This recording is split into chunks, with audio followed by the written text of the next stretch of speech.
इन्स्पेक्टरकडे पाहून दिव्या तर चमकलीच, पण त्यापेक्षाही जास्त आश्चर्यकारक गोष्ट तिलाही दिसली की वाड्याजवळ बऱ्याच लोकांची गर्दी जमली होती आणि 2 पोलिसांच्या गाड्या देखील उभ्या होत्या. तर बघूया पुढे काय होते. पण त्याआधी आपल्या सर्वांना आग्रहाची विनंती आहे. अतिशय मेहनतीने आम्ही तुमच्यासाठी नवनवीन आणि सुंदर कथा आणण्याचा प्रयत्न करतोय. आम्हाला तुमच्या सपोर्टची आणि मदतीची गरज आहे, ज्याने लवकरात लवकर आम्ही नवीन व्हिडिओ पोस्ट करू शकू. म्हणून व्हिडिओ खाली असलेले थँक्स बटन दाबून आम्हाला सहकार्य करा आणि आमच्या चॅनलला जास्तीत जास्त लाईक, शेअर आणि सबस्क्राईब करायला विसरू नका. दिव्या इन्स्पेक्टरला पाहून म्हणाली, हे सगळं काय सुरू आहे? आम्हाला एक प्रेत सापडलं आहे, इन्स्पेक्टर बोलला. त्यावर दिव्या म्हणाली, प्रेत? कोणतं प्रेत? कुणाचं प्रेत? तर इन्स्पेक्टर पुढे बोलला, बाईसाहेब, प्रेत तर प्रेत असतं ना. आता कुणाचं काय ते सगळं चौकशी करूनच माहीत पडेल. तेवढ्यात एक जोरदार आवाज झाला. सुनबाई. तिने मागे वळून पाहिले तर भाऊसाहेब वाड्यातून झरझर बाहेर येत होते. त्यांच्याकडे पाहताच दिव्याने आपला पदर ठीक केला, कारण त्या दोघांचे असेच ठरले होते की सगळ्यांसमोर असेच दिसले पाहिजे की दिव्या आता सुद्धा भाऊसाहेबांसमोर डोक्यावरचा पदर ढळू देत नाही. आतल्या दोघांना माहिती होते की दिव्याने आपल्या लाजेचे सगळेच पदर भाऊसाहेबांसमोर कधीचेच उघडले आहेत. भाऊसाहेब दिव्याला पुन्हा म्हणाले, सुनबाई साहेब, तुम्ही आज जा, आम्ही सांगतो तुम्हाला सगळं. भाऊसाहेबांनी सांगताच दिव्या तशीच आतमध्ये गेली. जाताना इकडे तिकडे कुठे प्रेत दिसते का ही ती बघत होती, पण तिला काहीच दिसले नाही. ती आपल्या रूममध्ये जाताच रूमच्या बाल्कनीतून इकडे तिकडे पाहण्याचा प्रयत्न करू लागली, पण तिला काहीच दिसले नाही. फक्त थोड्या वेळाने तिला इन्स्पेक्टरची गाडी वाड्यातून बाहेर जाताना दिसली. तिने पटापट कपडे बदलले आणि खाली आली. येताच तिने भाऊसाहेबांना प्रश्न केला, बाबासाहेब, कुणाचं प्रेत सापडलं आणि हा इन्स्पेक्टर काय बोलत होता? काहीसे गंभीर विचारात असलेले भाऊसाहेब तिच्या प्रश्नावर उत्तरले, वाड्याच्या मागच्या भिंतीजवळ एक प्रेत सापडलं आहे. प्रेत काय? हाडाचा सांगाडाच आहे. बरंच जुनं वाटत आहे, पण कुणाचं आहे? त्यावर भाऊसाहेब म्हणाले, माहिती नाही कुणाचं आहे, कारण तसाही हाडाचा सांगाडा आहे, त्यामुळे ओळख पटवता येत नाही. पण त्या पोलिसांना कसे कळले की इथे प्रेत आहे म्हणून? त्यावर भाऊसाहेब म्हणाले, तुम्ही सांगितल्याप्रमाणे लॉनच्या सफाईसाठी आम्ही काही मजुरांना बोलवले होते. तिथे उगवलेले झुडप काढण्यासाठी ते खड्डा खोदून झुडपं तोडत होते, तर तेव्हा त्यांना तिथे प्रेत सापडलं. त्यापैकी कुणीतरी पोलिसांना जाऊन सांगितले असावे, म्हणूनच तो इन्स्पेक्टर आला असेल. जाऊ दे, त्या इन्स्पेक्टरचं टेन्शन तुम्ही घेऊ नका, तो साधा इन्स्पेक्टर आहे. पण दिव्याला माहिती होते तो साधा सुद्धा वाटत असला तरी खडूस होता आणि लवकर पिच्छा सोडणारा माणूस नव्हता. तेवढ्यात माधुरी तिच्याकडे चहा घेऊन आली. चहा घेताच दिव्याने तिला जाण्याचा इशारा केला. ती निघून गेली. आता ती भाऊसाहेबांसोबत पुढे काही बोलणारच, तेवढ्यात तिला गाडीचा आवाज आला. तर तिने पाहिले की भाऊसाहेबांचा वकील पटवर्धन वाड्यात पोहोचला होता. दिव्याला कळले की कदाचित भाऊसाहेबांनी त्याला बोलवले असेल, म्हणून ती स्वतः उठली आणि आपल्या रूमकडे जायला निघाली. हा पटवर्धन कमालीचा पाताळ करंट्या होता. तो तिच्या नवऱ्याचा मित्र म्हणून वाड्यात शिरला आणि वाड्याचा वकीलच बनला. कोणत्या ना कोणत्या बहाण्याने तो भाऊसाहेबांकडून पैसे उकळायचा. दिव्याला तर तो कसा म्हणून आवडायचा नाही. ती जिना चढतच होती, तेवढ्यात तिला माधुरीची आठवण झाली. तिचा आज वाड्यात दुसराच दिवस होता आणि दुसऱ्या दिवशी तिने हे सगळं पाहिलं होतं, त्यामुळे ती घाबरली असेल असाच विचार करत ती माधुरीच्या रूममध्ये शिरली. पण माधुरी तिथे नव्हती. ती कदाचित बाथरूममध्ये गेली असेल हा विचार करत बाजूच्या दरवाजाने ज्या खोलीत बाथरूम होतं तिथे येताच तिला शॉवरचा आवाज ऐकू आला. त्यावरून तिला कळले की माधुरी आंघोळ करत आहे म्हणून. ती जवळच असलेल्या खुर्चीवर बसली आणि माधुरी बाहेर यायची वाट पाहू लागली. अगदी थोड्याच वेळात बाथरूमचा दरवाजा उघडला आणि समोरचे दृश्य पाहून दिव्या चाटच पडली, कारण माधुरी पूर्णपणे उघडीच बाथरूमच्या बाहेर आली होती. तिचे लक्ष नव्हते की दिव्या तिच्या बाजूलाच बसली आहे. ती सरळ तिच्या रूममध्ये शिरली आणि आरशासमोर उभी राहिली. दिव्या तिला अजूनही दरवाजा उघडा असल्यामुळे पाहू शकत होती. तिने टॉवेलने आपले केस सुकवण्यासाठी गुंडाळले होते, मात्र खाली काहीच नव्हते. दिव्या मागून तिच्या उघड्या देहाकडे बघत होती. सावळा देह, पातळ कंबर, उठावदार पृष्ठभाग, अगदी तिच्या आईसारखीच. माधुरीचे अजूनही दिव्याकडे लक्ष नव्हते. ती आरशाकडे मटकत बघत टॉवेलने आपले केस पुसत होती. तेवढ्यात जोरदार आवाज करत दिव्या बोलली, असं उघडं बाहेर येत जाऊ नकोस, कुणी राहू शकतं बाहेर. अगदी दचकतच माधुरी तिच्याकडे पाहू लागली आणि तिला पाहत काहीशी किंचाळतच आपले शरीर तिच्याजवळ असलेल्या टॉवेलने झाकू लागली आणि तिच्या तोंडून अगदी हलकाच किंकाळीसारखा आवाज निघाला. त्यावर दिव्या हसत म्हणाली, अगं आता काय लपवतेस, सगळं बघितलं मी तुझं. तुम्ही कधी आल्या मालकीबाई? माधुरी जरा घाबरतच विचारू लागली. त्यावर दिव्या बोलली, ते सोड, पण माझं म्हणणं लक्षात ठेव, यानंतर अशी उघडी नागडी बाहेर येऊ नकोस. दिव्या परत दिवाणखान्याकडे येऊ लागली तर तिने पाहिले की पटवर्धन वकील अजूनही भाऊसाहेबांसोबत बोलत होता. मग तिने काढोसा बघितला आणि त्याच्यावर उभे राहून ते दोघांचे बोलणे ऐकू लागली. भाऊसाहेब जरा चिडतच बोलले, हे बघ पटवर्धन, मला त्या इन्स्पेक्टरचं टेन्शन परत नकोय. त्याने परत येऊन आमच्या वाड्यात माझ्यासोबत चढ्या आवाजात बोलण्याची हिंमत केली तर जिथे ते प्रेत सापडलं ना, त्याच जागी आम्ही त्यालाही गाडून टाकू. दिव्या मग तिथे न थांबताच सरळ किचनमध्ये जाऊन आपली रोजची कामे करू लागली. रात्री माधुरी झोपल्यावर दिव्या हळूच भाऊसाहेबांच्या रूममध्ये शिरली. भाऊसाहेब तर जागेच होते. त्यांच्या चेहऱ्यावरून ते जरा काळजीत आहे असे वाटत होते. दिव्याने त्यांना विचारलं, काय झालं बाबासाहेब, अजूनपर्यंत झोपले नाही तुम्ही? भाऊसाहेब त्यावर उत्तरले, हो, झोप येत नाही. मग दिव्या हळूच त्यांच्या मागे आली आणि त्यांचे डोके आपल्या नाजूक हातांनी कुरवळू लागली व म्हणाली, ठीक आहे बाबासाहेब, आम्ही तुम्हाला झोपवून देतो. तिच्या बोलण्यावर प्रेमाने तिच्याकडे बघत तिचा एक हात धरला आणि दुसरा हात तिच्या कमरेत घालून तिला आपल्या समोर आणून बसवले आणि म्हणाले, आज वाड्यात जे काही झाले त्यामुळे मी जरा काळजीत आहे. तुम्ही जा आणि झोपा. भाऊसाहेबांच्या बोलण्यावरून दिव्याला कळून चुकले होते की आज भाऊसाहेबांना काही करायची इच्छा नाही. मग ती स्वतःच लगबगीने उठत आपल्या रूमकडे जायला निघाली. इकडे दिव्या आपल्या बेडवर पडून स्वतःबद्दलच कुतूहल व्यक्त करत होती की आज वाड्यात प्रेत सापडले, बाबासाहेब काळजीत आहे, पोलीसवाला येऊन गेला आहे, सदू काका सुद्धा घाबरला आहे. असे असताना आपल्याला मात्र काहीच वाटत नाही. वाड्यात खूप काही अशा गोष्टी आहेत ज्या तिला अजूनही माहीत करायच्या आहे, हे तर नक्की होतं. पण त्यापेक्षा मोठा प्रश्न तिला पडला होता, ती म्हणजे तिच्या शरीरात लागलेली आग. सगळीकडे एवढं टेन्शन असून सुद्धा तिच्या शरीरातली आग तिला चेकाळून उठत होती. मागच्या काही दिवसापासून ती रोजच रात्री भाऊसाहेबांकडून चांगले रगडून घेत होती, तरीही आज तिच्या देहाला पुरुषी स्पर्शाची तलब येत होती. सगळे टेन्शन असून सुद्धा तिच्या दोन्ही पायातली आग मात्र तिला शांत बसू देत नव्हती. आज सकाळी तिने रजनीने त्यात मुलाचा जो कार्यक्रम पाहिला होता त्यामुळे ती दुपारपासूनच तापलेली होती. पण तिला हे माहीत नव्हते की घरी गेल्यावर असं सगळं होणार आहे म्हणून. ती आपल्या विचारात गुंग होती. तेवढ्यात दरवाजाचा खटखट आवाज आला. तिने पाहिले तर माधुरी होती. माधुरी तिला विचारत होती, बाईसाहेब तुम्ही झोपल्या का? त्यावर दिव्या म्हणाली, नाही ग, काय झाले? माधुरी जवळजवळ अर्ध्या झोपेत विखुरलेल्या केसात तिच्या समोर येऊन बोलू लागली, बाईसाहेब, आज रूममध्ये एकटं झोपायला खूप भीती वाटत आहे. मी तुमच्या बेडच्या खाली बिछाना टाकून झोपू का? दिव्याला कळले होते की आज जे काही वाड्यात झाले त्यामुळे माधुरी भेदरली आहे. तिला तिची दया आली आणि तिने तिला तिथे झोपू दिले. बिछाण्यावर पडल्याच माधुरी अगदी ढारढोर घोरायला लागली होती. इकडे मात्र अर्धी रात्र संपून सुद्धा दिव्या इकडून तिकडे आपली कूस बदलवत होती. पण तरी सुद्धा झोप तिच्या डोळ्यांपासून दूर होती. तिच्या शरीरातील आग आणखी वाढू लागली होती. तिची वासना तिला काही केल्या शांत बसू देत नव्हती. इकडे माधुरी घोरत होती. त्यामुळे दिव्या काही त्रासिक नजरेने बिछाण्याच्या कोपऱ्यात येऊन खाली माधुरीकडे पाहू लागली. माधुरी पोटाच्या भारावर झोपली होती. तिच्या चालणाऱ्या श्वासांगणिक तिची कंबर आणि पृष्ठभाग वर खाली होत होते.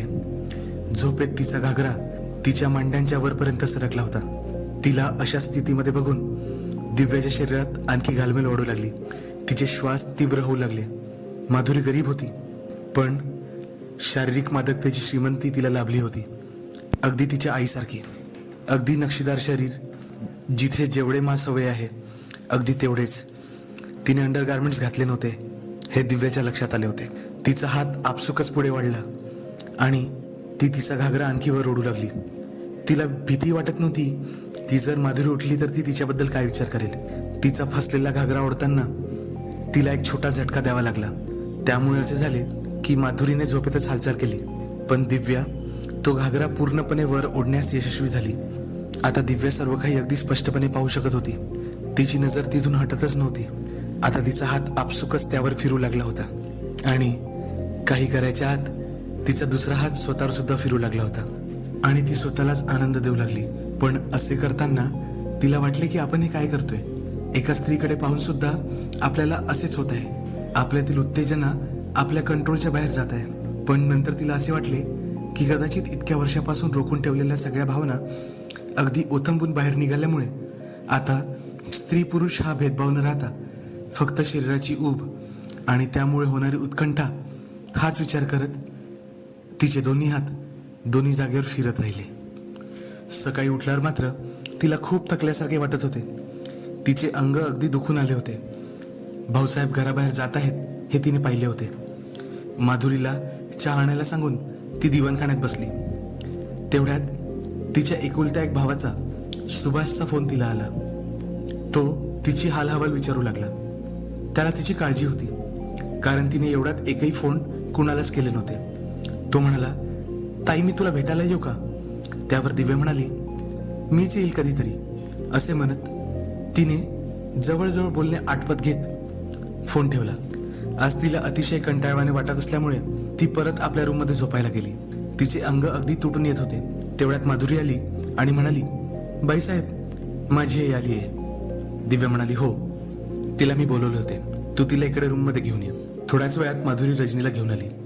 दिव्याने तिला बसायला सांगितले. ती खाली गालीच्यावर बसली. तेवढ्यात दिव्या माधुरीला म्हणाली, काय ग, तुझी आई आली आहे, तिला चहा पाण्याचं पण विचारणार नाहीस का तू? माधुरी हो हो म्हणत तिच्यासाठी चहा बनवायला गेली. दिव्या रजनीला विचारू लागली, कशी आहे, सगळं ठीक आहे ना, आणि आज घरी जायची घाई नाही ना? त्यावर रजनी म्हणाली, नाही मालकीन, पण तुम्ही असे काय विचारले? त्यावर दिव्या म्हणाली, अगं तू आणि तुझ्या पप्पूचा रोजचा कार्यक्रम असतो ना, तेही दिवसातून 3-4 वेळा, म्हणून बाबा आपलं विचारून घेतलं. असे म्हणत दोघी हसायला लागल्या. रजनी बोलली, नाही नाही, आजचा कोटा पूर्ण करून आलेली आहे. दिव्या खटाळपणे म्हणाली, मागून की पुढून? रजनी बोलली, दोन्हीकडून. असे म्हणत परत त्या जोरजोराने खिदळू लागल्या. तेवढ्यातच माधुरी चहा घेऊन आली. दिव्या माधुरीला म्हणाली, तू एक काम कर, तू खाली जाऊन सदू काकांसोबत स्वयंपाकाला मदत कर आणि शिकून घे, आम्हाला काही महत्वाचे बोलायचे आहे. असे म्हणत त्यांनी तिला पिटाळून लावले. माधुरी गेल्यावर दिव्या बोलली, बघ रजनी, मला तुला काही महत्वाचे विचारायचे आहे, पण आज आपण जे काही बोललो ते या रूमच्या बाहेर कोणालाही कळायला नको. त्यावर रजनी म्हणाली, माझ्यावर विश्वास ठेवा मालकीनबाई, चुकीने कोणालाही काही माहीत पडले तर माझी जीवच छाडून टाका. तर मग ठीक आहे. बघ बघ, माझा नवरा मरून 10 वर्ष झाले. ती माझ्या आयुष्यातली सर्वात दुर्दैवी घटना होती. पण त्यापेक्षा वाईट हे झाले की या वाड्याची प्रतच गेली.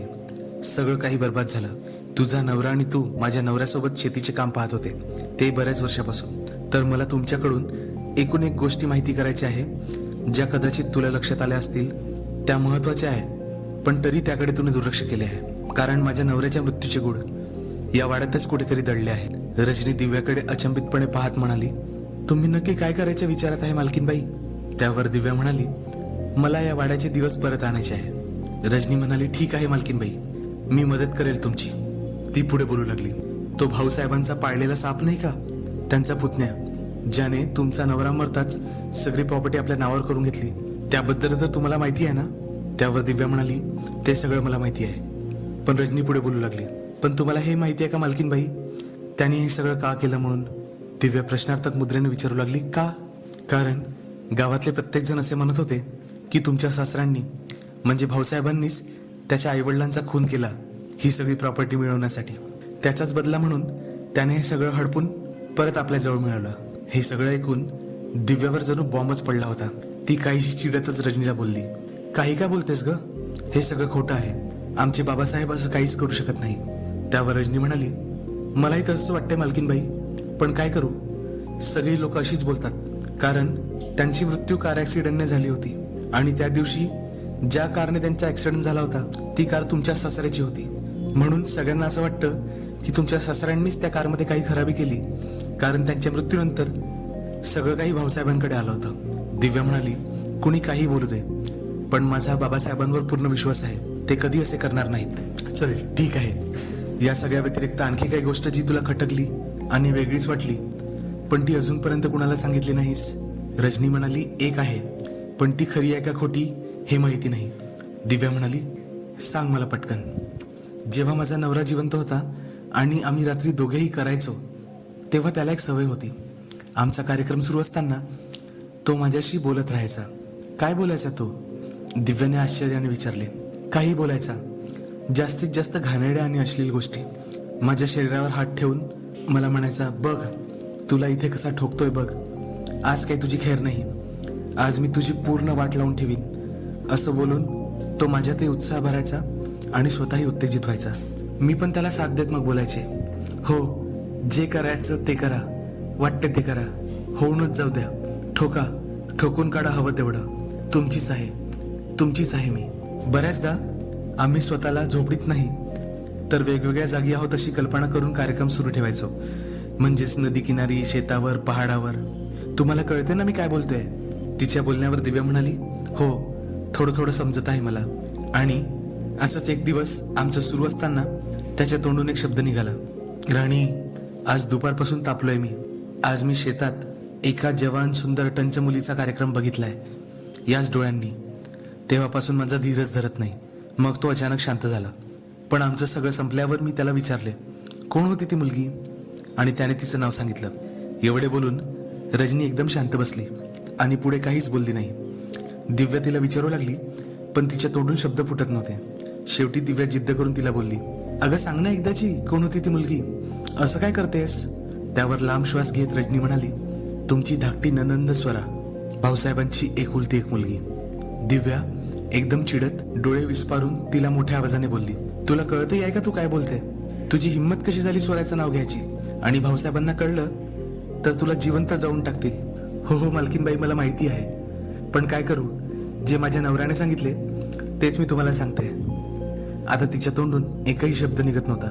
दिव्या जरा तिला नॉर्मल करत बोलली, ठीक आहे जाऊ दे, सगळं सांग मला सविस्तर. मी वचन देते की ही गोष्ट आपल्या दोघांच्या बाहेर कुठेच जाणार नाही.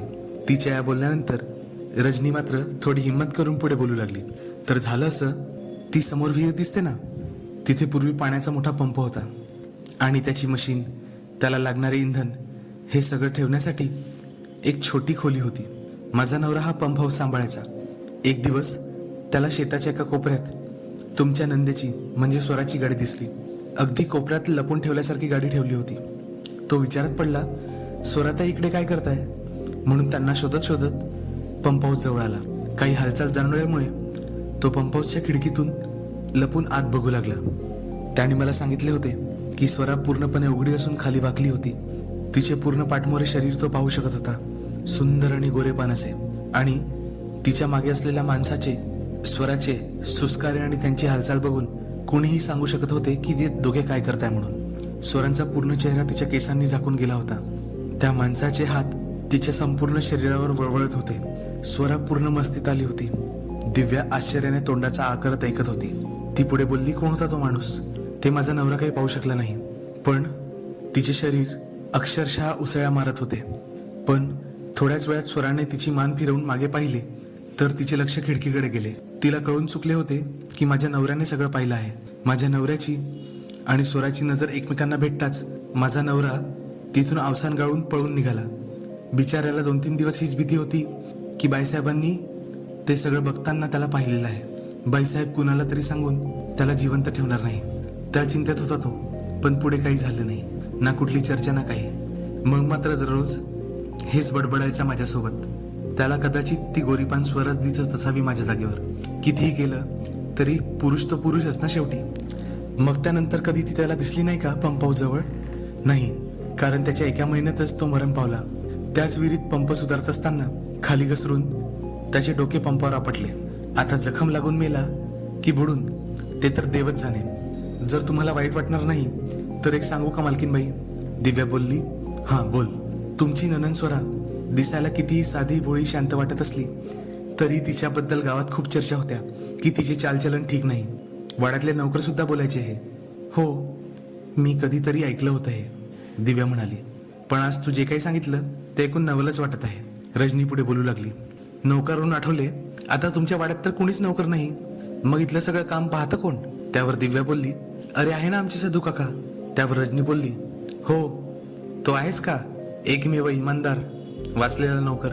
तोही काय करेल बिचारा, ना त्याच्या कोणी पुढे ना कोणी मागे.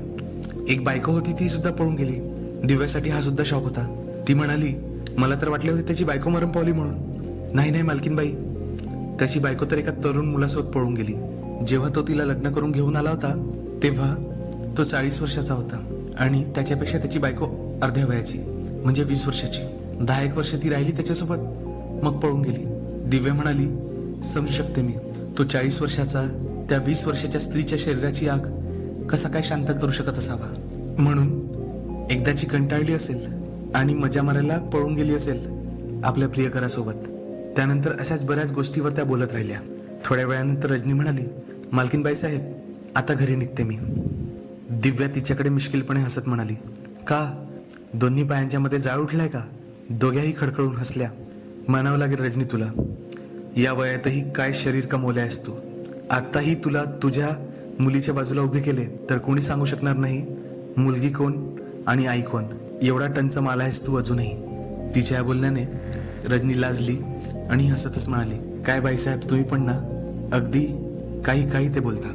असे म्हणत रजनी परत निघाली. दिव्या विचार करत करत पायी फिरत बाल्कनीत आली. बाल्कनीत पायी फिरता फिरता तिच्या डोक्यात हेच विचार सुरू होते की स्वरासोबत नेमका माणूस कोण होता. तिचा कोणता प्रेमी असावा ज्याला घेऊन ती शेतात जात होती. पण वाड्यात सुद्धा एकदा कोणीतरी शिरलं होतं. तो हाच तर माणूस नाही ना. हे सगळे विचार तिच्या डोक्यात फिरत होते. तेवढ्यात बाल्कनीत उभी असताना तिला कारचा आवाज आला. तिने पाहिले तर तिचा धीर प्रताप याची गाडी वाड्यात शिरली होती. आला वाटतं यश. दिव्याच्या तोंडून शब्द निघाले. तेवढ्यात वाड्याच्या दरवाजातून रजनी सुद्धा निघाली आणि प्रतापला पाहताच तिने हात जोडून नमस्कार केला. दिव्याचे लक्ष त्या दोघांकडे सुद्धा होते. प्रतापने रजनीकडे पाहिले होते आणि तो तिच्याकडे वळून तिलाच बघत होता. आणि ज्या पद्धतीने तो बघत होता ते पाहून दिव्याला अंदाज आला होता की तो रजनीचा मागचा भाग बघत होता, मटकत मटकत चालणारा. ती गेल्यावर तो पलटत परत वाड्याकडे आला. प्रताप अय्याश होता. त्याला बायांचा शौक होता. याच शौकापायी तो इकडे तिकडे वैश्यांच्या ठिकाणावर फिरत राहायचा. दिव्याला बरेचदा वाटायचे त्यांनी घरी राहावे, वाड्याची आपल्या शेतीची काळजी करावी, तिकडे लक्ष द्यावे, आपल्या वडिलांना मदत करावी. त्यासाठी गरजेचं होतं की त्यांनी वाड्यात राहावे. त्याला वाड्यात थांबायचा एकच मार्ग होता, वाड्यात त्याच्या स्त्री शरीराचा शौक पूर्ण करायसाठी काही व्यवस्था करावी. परत दिव्याने बाल्कनीतून वाड्याच्या कंपाऊंडच्या बाहेर पायी चालत असलेल्या रजनीकडे पाहिलं. तिच्या विचारात माधुरी सुद्धा आली आणि काही विचार करून ती हसली. तिने मनोमन काहीतरी ठरवले आणि ती तिच्या रूमच्या बाहेर आली. जिन्यावरच तिची आणि प्रतापची भेट झाली.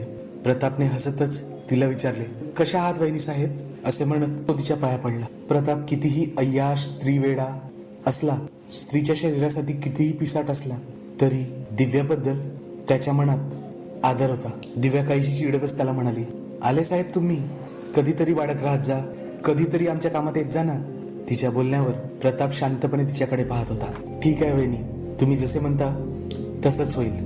तुम्ही जेव्हा सांगाल आता तेव्हाच मी वाड्याच्या बाहेर जाईल, असे म्हणत प्रताप त्याच्या रूममध्ये परत गेला.